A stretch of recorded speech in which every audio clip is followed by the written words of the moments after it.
1340 96.5 KVGC. With us, Rob Withrow, Division Chief with CAL FIRE. And Rob, good morning. Good morning. I see I didn't call it CDF at all. That's right. CAL Good. FIRE. Doing good. How long has Getting it with been? the times. How long has it been CAL FIRE? I want to say 2000. Yeah, a little over 10 about years. 12 years now, I think, actually. Yeah. All right. So, Rob, let's talk about the Irish fire. Sure. Broke out Friday afternoon. I think the official time was 2:42 in the afternoon. Yep. Any cause on that fire yet? That's still under investigation. Yep. How did it start? I mean, where did it start? In a field, side of the road? It started in a yard, if you will. Okay. Yeah. Uh-huh.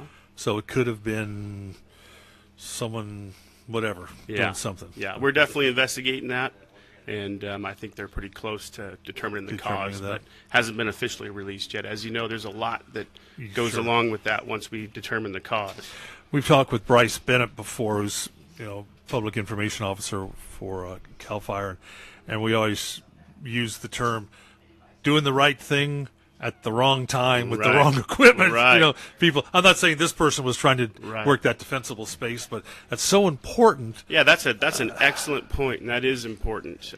We want you to have defensible space. We want you to clear grass and brush and do all those things, but you gotta use some common sense. If it's dry and windy, the later you wait into the summer, the less opportunities you have to do that. And Bryce also said when we talked to him on Saturday that CAL FIRE was very pleased with the defensible space that were around the homes. Yeah, a lot of homes had good, not all of them, unfortunately, but a number of them did, and that really helps us out tremendously, helps us to defend those homes, if you will. So fire 100% contained at over 800 acres. Yeah, I believe 825 was our final acreage. Cause still under investigation. Yep.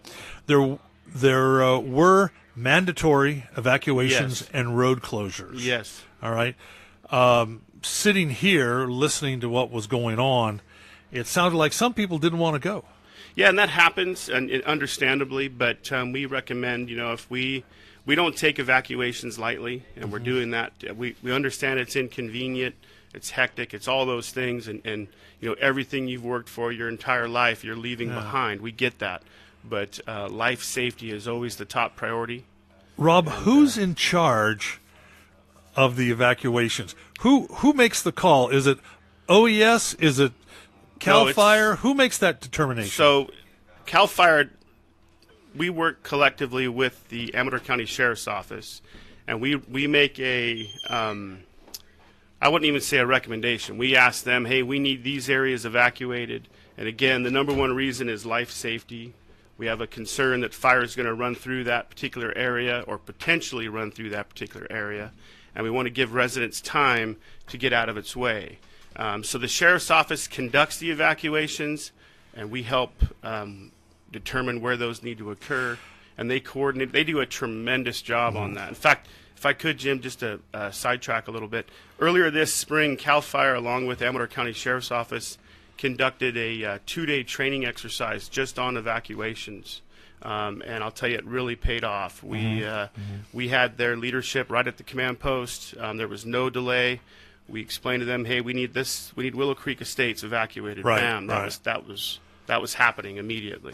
Rob, if you call for evacuations, do I have the right to stay on my property, or? There must be some law there that says there is, you can't put yourself in danger, or what? You know what I mean? Yeah, there is, and I don't know that we can force you off your property. No, I don't believe we can. But of course, we want you to leave. We don't take that lightly. We understand it's a big deal. It's very emotional. It's all of us, that's what we've worked for. We want to defend our property and all those things. But if we're telling you, hey, you got to leave, it's for a good reason. Now, Rob, you're saying you can't force them off their property, but in a situation where I've left my property and I've been gone for some time and now the road's closed and I can't get access back to my – at that point, I believe we can keep you out. Yeah, that's a great question for law enforcement, but I believe – they can keep you out. I believe once you're out of there, that's – yeah. Once there's a hard closure on a road, you can't go back and forth. But on the other hand – if I say, no, I'm staying to defend my property, then all of a sudden I go, I got to get out of here. And that's another issue. And that's a great point, because that's unfortunately what happens is So let me back up a little bit. We have a saying in the fire service, and I'm sure all emergency services, you risk a lot to save a lot, right? So when we evacuate homes, we're doing that primarily for the public's safety. And then secondary to that is so that we can get in there and work. We don't have to worry about rescuing people, etc. Many times what happens is we're evacuating well out ahead of the fire. People will say, nope, I'm staying put. And then once the fire is on top of them, if you will, burning through their home, they decide they want out. Well, now we're going to put people's lives at risk to get them out of there. And I don't say it's unnecessary because life's a priority, but again, had they just followed our instructions, they would have been and face it, if you were the neighbor of this guy that decided to stay and he wanted to leave and you had to pull one of your engines off to take him out, I'm going to be upset because you're not there to save my house because this knucklehead didn't leave and you're hitting when the you nail told on him the to head. leave. Yeah. Well, and also from the person who wants to stay at their home, think about that. What Chief Withrow just said. You're putting firefighters' lives in danger now by staying too long. And maybe law enforcement as well. Yeah. And what I think people don't realize is I've got a sprinkler system on my roof. I've got a well. I've got good, I can sit here and try to fight my fire until the power goes off. That's right.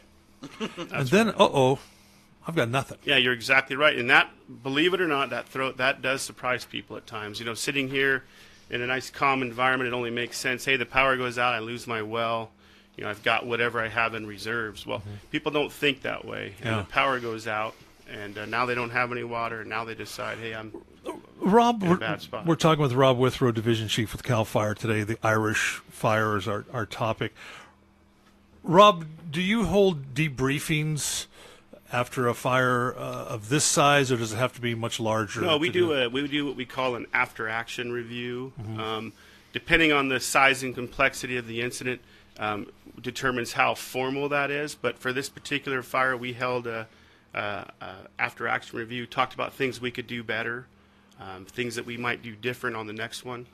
Can you share any of that with us? Yeah, one of the things is our staging area, which is the collection point for all the resources that we're ordering. We set that up at Willow Creek Road and Highway 16, which tactically or strategically, rather, that was a good location because we were deploying everything down Willow Creek Road at that point. But there's no room there. So we're putting stuff out on the highway. We've got all the traffic and all those things going on. So we thought, we probably could have moved that up or down the road, maybe up to the carpool, the car lane up there, ride share parking, 124. Things like that. I have to say, though, fortunately, the incident, we were lucky. A lot of the right people were in the right places. A lot of folks, not just CAL FIRE, but many of our local government cooperators really stepped up to the plate, and we definitely had our A game going, if you will.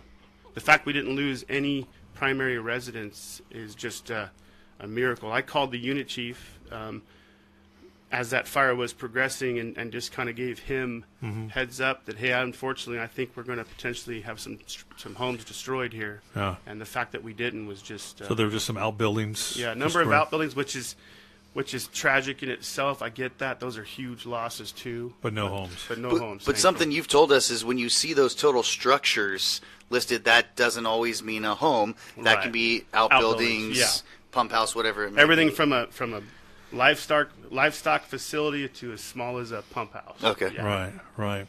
I was talking with Rob off air, and I've shared this on the air a few times. I had to go back and forth to Ione a few times, and Sheriff Ryan just walked in. You come to arrest us or serve that? No, I heard people saying things nice about the sheriff's office over the radio, so I want to come in and see who it was. Oh, okay. And I was talking about the fire. It was like in three colors. It was black, and then it was white, and then it was kind of that ambery color. Right. And in my travels, the column was going straight up, and then one time it was laying down. And to me, I said, "Oh, this is good. The fire's laying down." But you said, "No, that's not good." Right, when the column's going straight up in the air, I mean, no fire's good. Right. When the column's going straight up in the air, that's a good indicator that we don't have any wind on that fire. As soon as that column lays over, that's a good indicator we've got winds on it. And wind is probably the number one impact on fire behavior, if you will. This will be all speculation, Rob, but what could have happened? Well, it could have kept growing and impacting more and more homes, spreading our resources, thinner and thinner, if you will. If it would have jumped 124. Oh, boy. Don't even say that. That would have been a major issue, right? Absolutely. 124 was definitely on our minds at one point as it kept growing, and it actually doubled at one point in about an hour, 45 minutes. That was a consideration that we may be making a stand on, not Willow Creek Road, but out on 124. And you said when you first arrived, the IC said it was 10 acres, and then just a short while later, Air Attack said it was 100 acres. Yeah, it jumped that fast. It did. Yeah, it was rapidly expanding, and it was one of those. It burned really well for that afternoon into the early evening. It did kind of ran its course, if you will, and because of all the hard work of the firefighters on the ground, the work of our law enforcement partners with Amador SO and evacuations and all that, we were in pretty good shape come nightfall. It wasn't contained, we didn't have it buttoned up, but it was looking a whole lot better. We all think that at nighttime the fire goes to sleep and lays down, but does it continue just to roar through? Depends on the weather pattern we're in. This time of year, they tend to be active throughout the night. In the spring and the fall, unless we have winds, they do tend to lay down at night, and that's typically when we do our best work. 800 and some odd acres, that's a fairly large fire for our area. Yeah. Lessons learned from the fire? Well, like I said, we probably would have set up a different staging area. It didn't have a negative impact on the fire, but it was putting our folks in kind of a bad spot because Willow Creek Road and Highway 16 was a great location strategically, but there wasn't enough room there to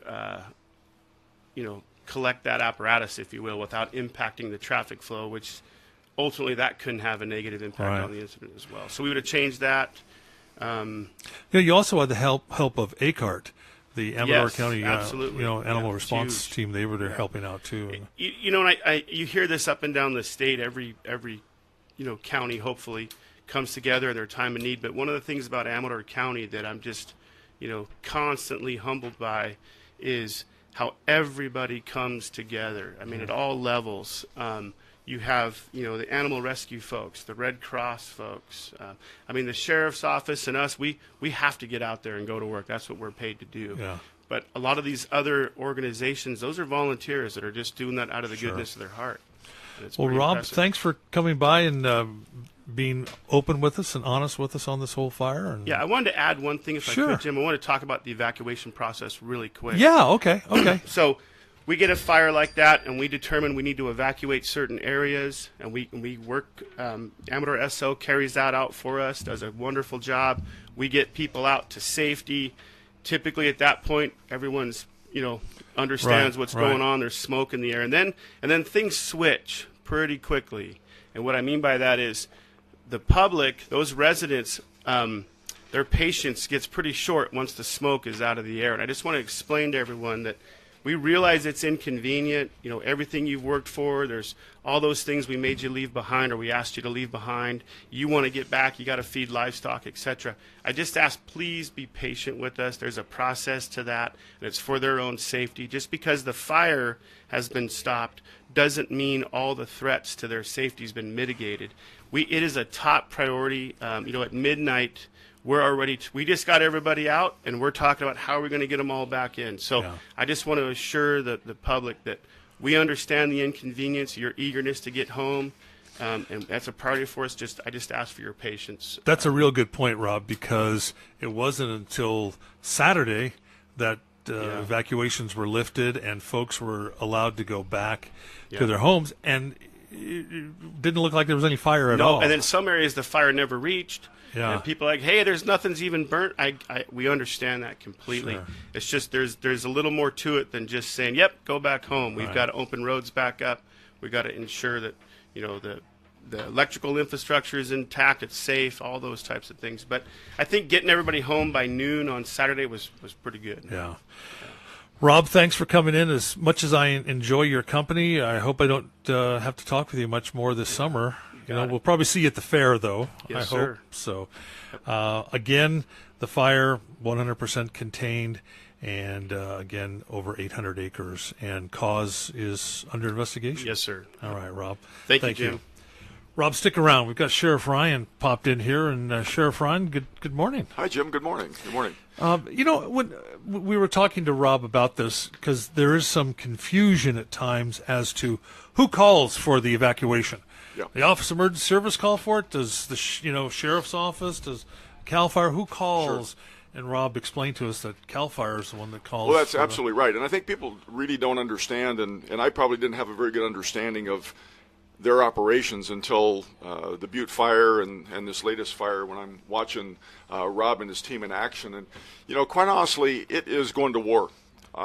They have ground pounders. They've got heavy equipment. They bring in airstrikes. They do those kind of things. An enemy happens to be a fire. Yeah. And so we are an arm of CAL FIRE at that point. Our role is to conduct the evacuations in those areas where they see the threat moving towards. It is our job to staff the road closures and do things like that to make sure that people don't get into a dangerous situation. That's really our role. But it's an amazing event to be a part of and be around when CAL FIRE is in action, because it is a well-oiled professional machine. Right. And if people could see that, they would have a newfound appreciation for how that is all coordinated. When you've got 15 aircraft in the air and ground troops and heavy equipment rolling at the same time and determining what resources you need when, it's an amazing thing to observe and to listen to. That's a point that Rob, I should have asked you about this. On your incident report, I believe the number of aircraft was 10 or 15 or in the air, along with helicopters. Where do they come from? I mean, are there that many in the state? There are, yes. That are available to us on there are. moment's There's notice more like than that available to us. Wow. CAL FIRE has roughly 23 fixed wing. One of those is in reserve status. Mm-hmm. And then we've got 9 helicopters. And then we have our federal partners, which is not just the Forest Service, but BLM has aircraft. Mm-hmm. So we can rally some aerial assets. It takes a little bit of time, but yeah, it's pretty staggering, the numbers. You had 9 or 10 dozers on the fire too? No, I believe I want to say at our peak was maybe 4 dozers. Really? I thought the report said more than that. You may have saw it for the day shift. Yes. Okay. Yeah. So I mean we have a site that we bring up that tracks the aircraft. Yeah. And you can see all the airplanes coming in and going, where they're coming from, helicopter. And it's interesting because it's just like in a big circle. Yeah, that's And then right. you can see that, and then all of a sudden one may move to another area, and you can kind of follow the fire. But most of it looked like it was all centralized in a pretty, one spot. It looks like you're making a big circle. Yeah, usually they're up on the head of the fire. They're trying to slow the head down so we can get ground resources in there. And we had a discussion here. There was when we cover a large fire like that, it is usually 3 or 4 of us here, because someone's here, someone's monitoring the communications and the internet and stuff, and then another person's answering phones. So we were all talking, and they drop the stuff on the fire. No, they don't. They drop it ahead of the fire. Yeah. They drop the water on the fire. No, they don't. Where do you drop the stuff at? Depends. But we'll pre-treat areas, although that's not the preferred method. Generally speaking, it's right on the fire's edge. But remember, that's fire retardant. So its job is to retard the fire, slow it down, if you will. Mm-hmm. And then those water-dropping helicopters, they're on the fire. They drop it right on the fire. Yeah. So. Sheriff Ryan, do you have an announcement to make for us? Because there was a new person on duty during the fire. Yeah, it surprised me too, Jim. No, I'm just kidding. Well, I'm on vacation. I'm on vacation in Alaska, and I get this email, and it's like 11:30 at night, and it's from Jimmy, and it says, "Hey guys, retiring, blah blah blah blah." Okay. Next day, I email him back. This email doesn't work anymore. We didn't trust him to come back into the system once he left.